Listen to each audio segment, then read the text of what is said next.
Hey guys, this is Sushma. Welcome back to Unlimited Shades of Innovation.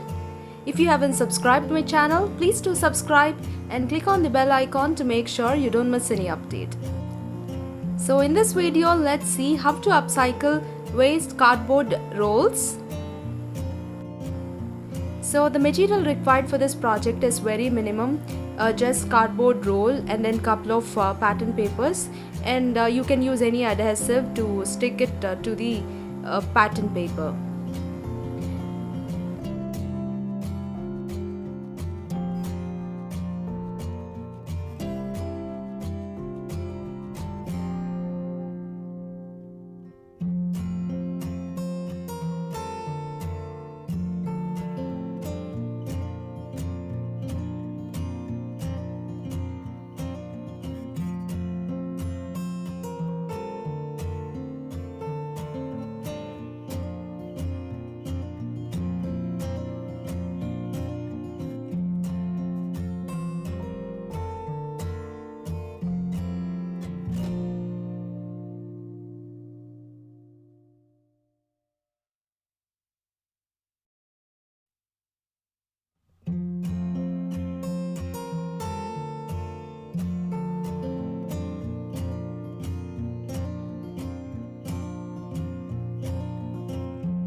So guys, this is the final look.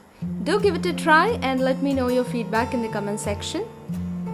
Thank you so much for watching, and don't forget to subscribe. Unlimited Shades of Innovation. Do something creative every day. Take care. Bye-bye.